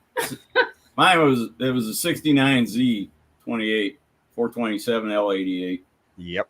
What was It was yours? a race car What I have a friend until it got stolen. that all I'm going to say is he owns a pharmacy. It's one of the 5 top pharmacies in the United States. Mhm. Really good friends with him. Well, he told me to come over one day. He wanted me to show me his car collection. I walk in. He's got a Pantera, a Ford GT. shit. Yep. He's got the last Lamborghini that come off the production line in '82. He's got a Mustang 308. He's got a Ford Cobra Mustang 500 that was signed by Mr. Shelby on the engine and on the dash. Yep. And he let me drive. First I drove the Pantera, How'd you which get in was it? cool. Yeah, that's what I was getting there ready to ask. It was Like you worse driving a getting Barbie into the car. Lamborghini. Was it The like Lamborghini was worse for me to get in. was it like watching Tetris, trying to get you in the seat? Yes. Like Rex driving a Barbie car. I then I got to drive the Lamborghini, but man, when I got into that Ford GT, I'm going, yeah, I want one of these. Yeah. he told me I could take the 500 GT Cobra out, and I'm going, no way. I said, I know what that thing can do. I don't want any part of it. I said, especially since you knew Mr. Shelby, he signed the car and he signed the engine. I said, no, I'm not going to do that. Oh, I would. Oh yeah. I'd have gotten in trouble. I drove it like I stole it, which I did probably the would Ford GT. I got in that GT, and I mean, I was having fun with the Pantera and the Lamborghini, but I got in that Ford GT, 24-hour Le Mans winner, and I got in that thing, and I come back a half an hour later, and he goes, "Where you been?" I said, "You don't want to know. But here's the car back. It's fine." I got chased. Oh, you did? Oh, yeah. So I got a question for you. Yeah. What's the largest pickup you've ever driven?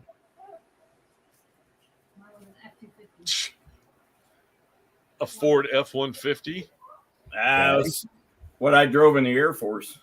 Okay. That was up our equipment. It was, you had to climb in it.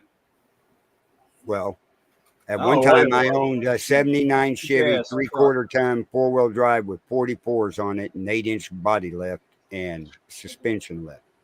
But that's still not the biggest truck I've ever drove. I have drove the largest production pickup there is in the world. The International. The newer one. Have you seen it? I test drove one over in Kansas. Really? Yeah. The thing, you've got a ladder that you got to climb up into it. Yeah. Right. That thing is unbelievable. It had power. Oh, I bet. But, I mean, yeah, for a big truck like that, it rode real good. I got to drive it for like 5 miles. I was test driving it. Came back. He told me the price, and I went, forget it. It was like $135,000. Oh, man. Well, that's like the guy that has the car collection. I just talked to him here 2 weeks ago. He's got a Bugatti coming. Ooh. Yeah. Ooh. Yeah. But some of the fun cars I've had, of course, is building my stock cars in the stock class and Charger class. But then I got to climb in and do a few laps in an A mod. That is a trip. Open wheel modified. Man, talk about slinging your body around.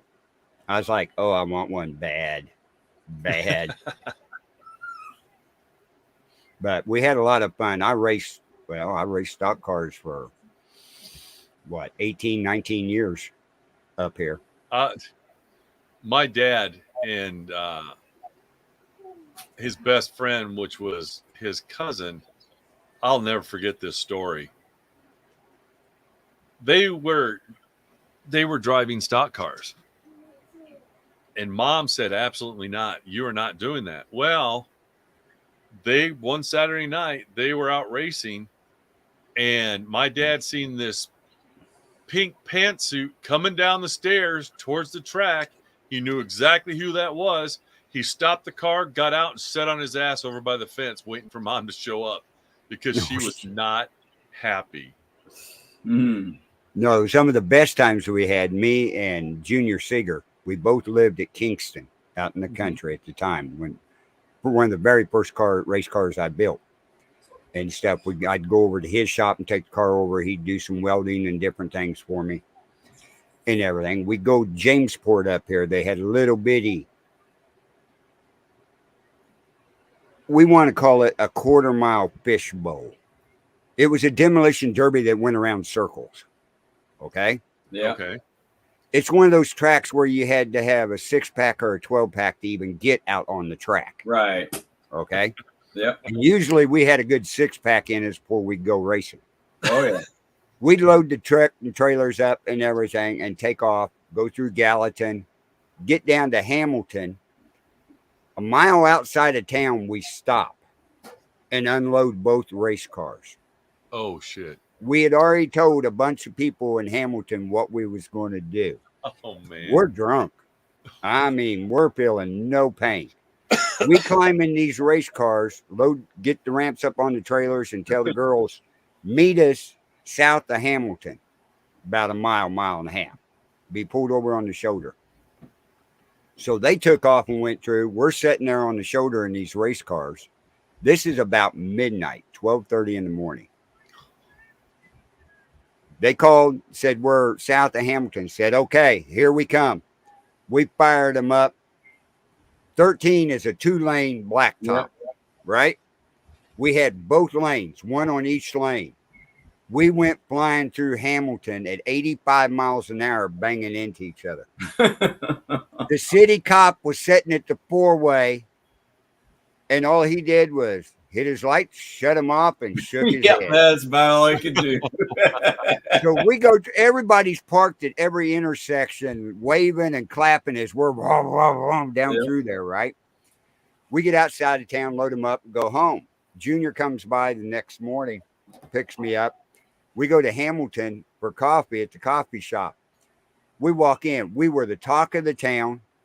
We're banging through, and the cop came in and said, boys, don't ever do that again. That's all he said. But, we had a blast. We had a blast. All we had to do was that week go out and fix each other's body panels on each side where we was banging.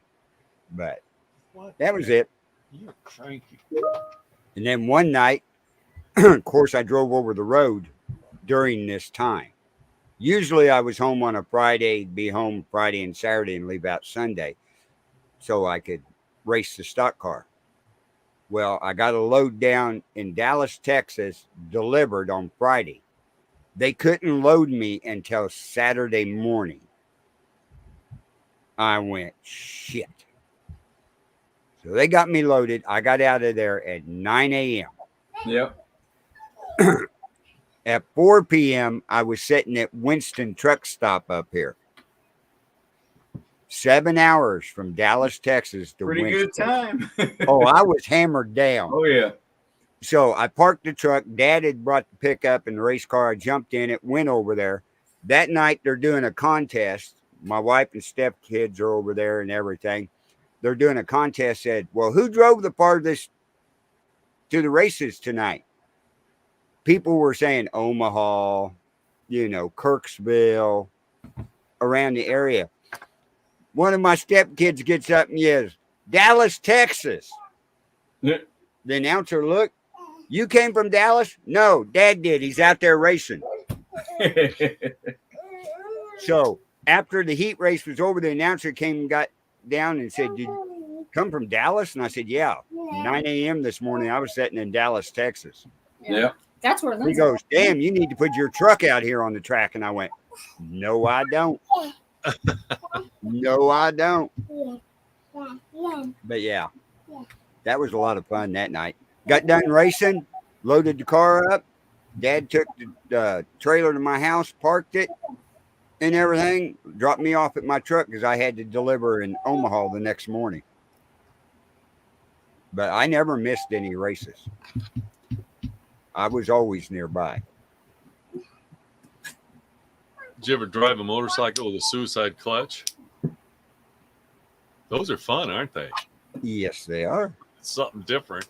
What's the fastest you've ever gone on a motorcycle? Probably 125, 130. I was with a bunch of guys one night, and they all had, crotch rockets, and they were all saying about how they could drive and everything.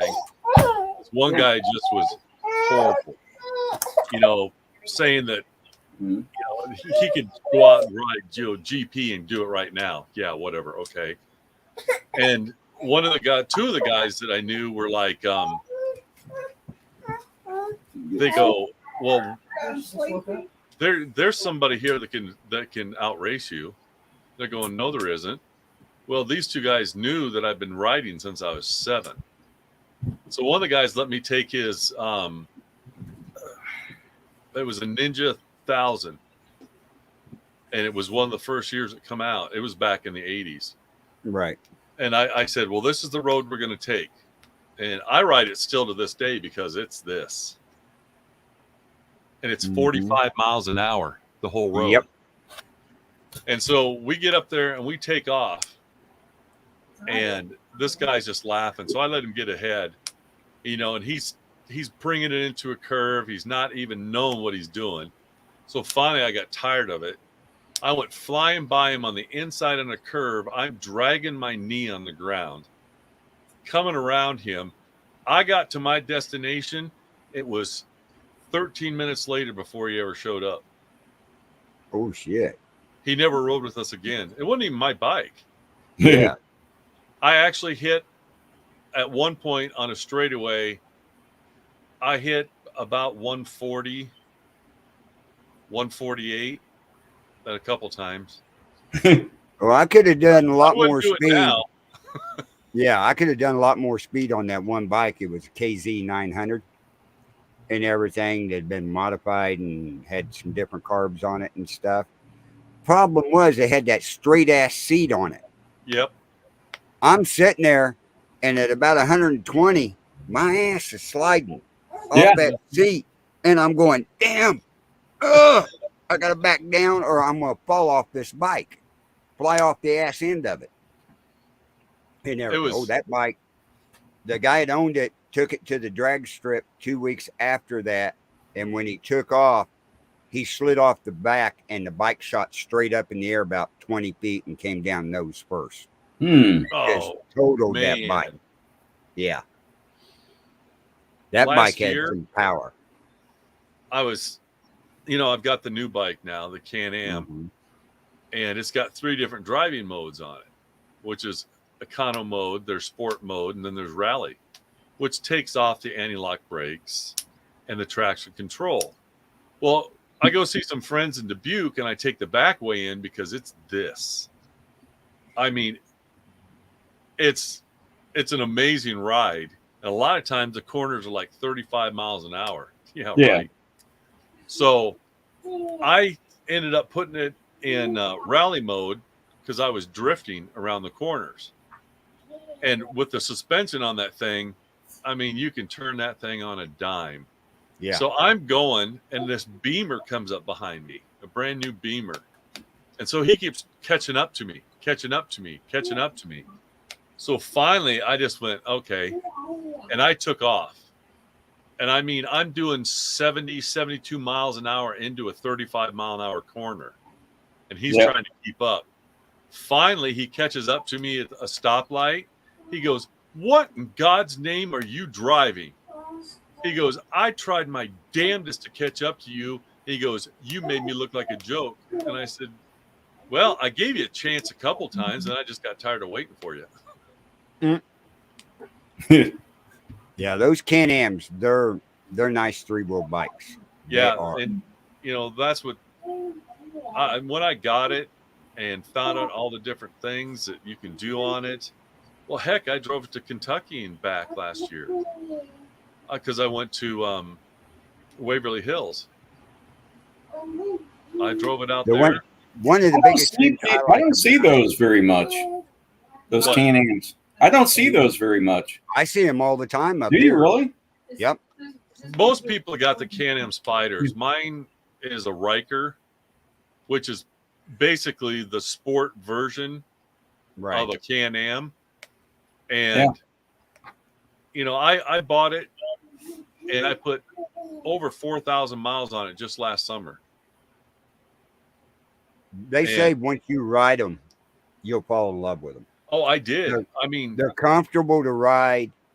And if you look at it, all of us know, if you have to change a tire on a motorcycle, it's a pain in the ass. Yeah. Not on these. On these, they got car tires. Yep, they got one nut, just like a Formula One race car. It's got NASCAR now. Hopefully your nuts don't fall off. And it's got hopefully you come on better than a NASCAR cruise.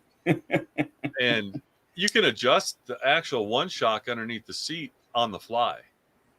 Yeah. Now yours got 13, 14, or 15-inch tires on them. It's got 14-inch on the back.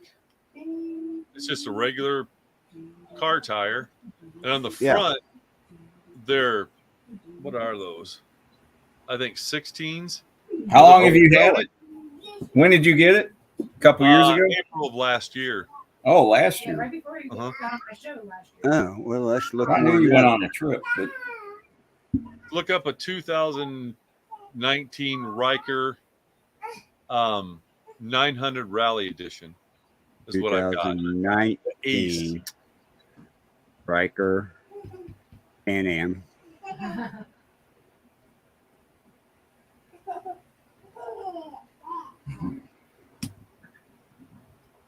what do those go for? I got a really good deal. I got mine. Mine was the first year they were made, 2019. Mhm. I bought it with 382 miles on it, and it didn't look like this bike had even been ridden. Well, I was looking for bikes that day because I wasn't going to give up riding. I knew I couldn't ride a two-wheel anymore. Right. Did all my research, and I'm going, I'm getting a Can-Am. So not too far from me, there's Harley Davidson Can-Am. So I get on that site, and they had that bike just put on there, like 10 minutes. It'd been on the website.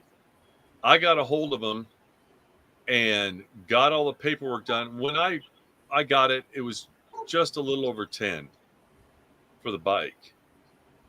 And but it had over $2,000 worth of extras on it too that I didn't have to buy. So when I bought it, and Joy comes home from work and she goes, "Why you got your riding gear on?" I said, "Get back in the car. We got to go to Cedar Rapids. They close at 5:00. I want to pick up the new motorcycle." She had no idea. So We'll see if this one looks like yours. Mine's red and black. Oh, wait a second. That ain't what I want.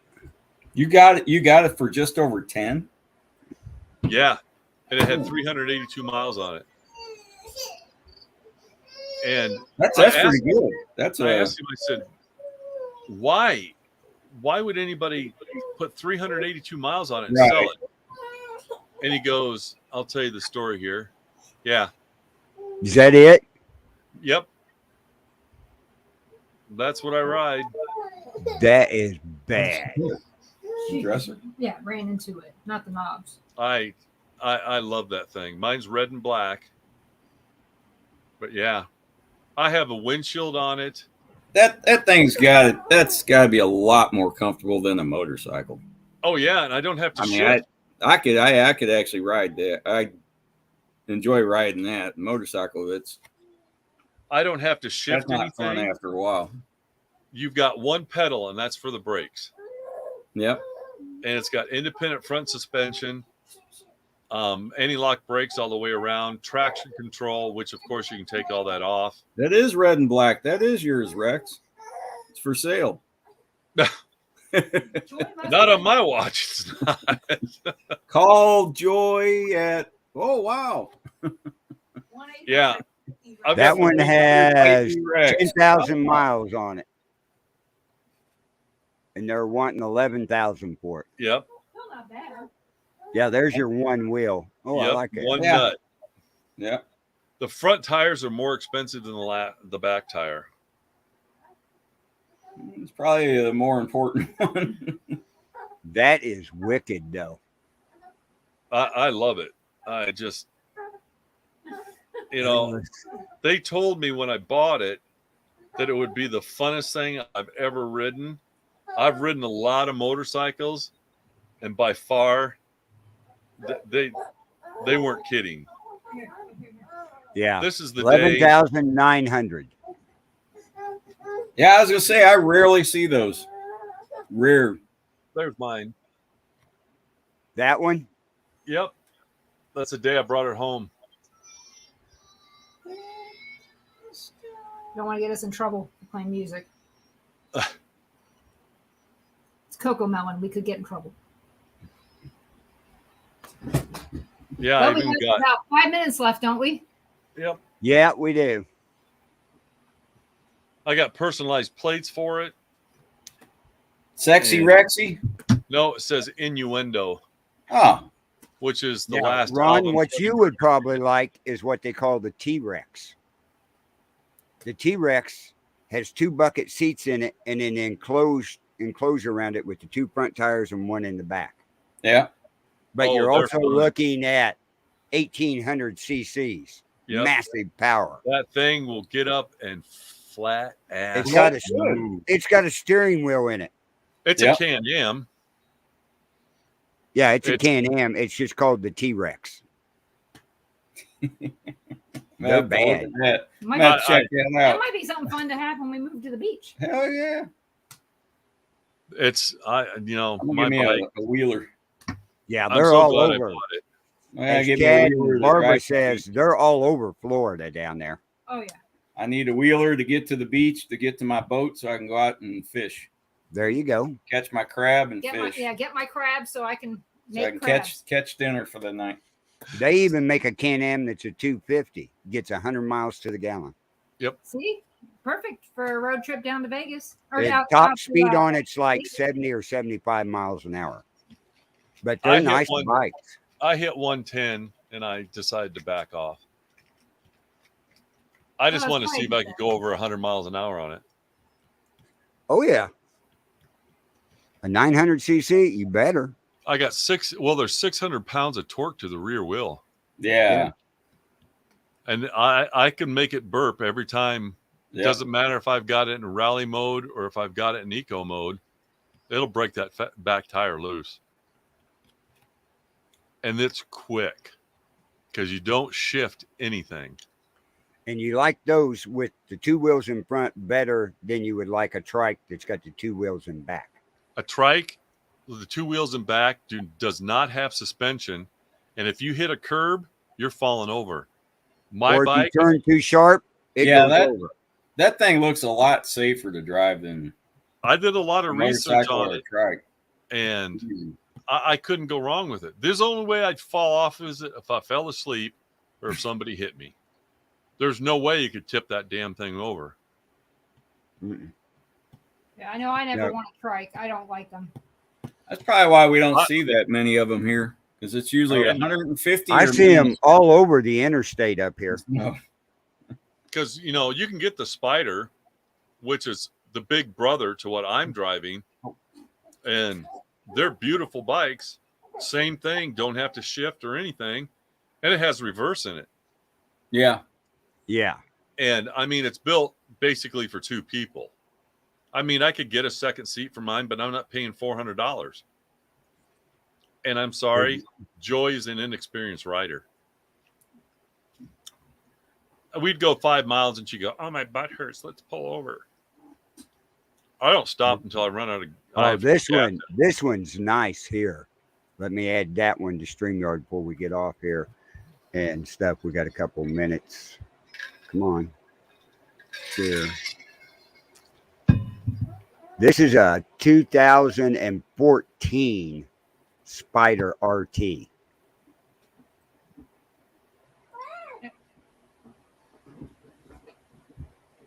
That is wicked.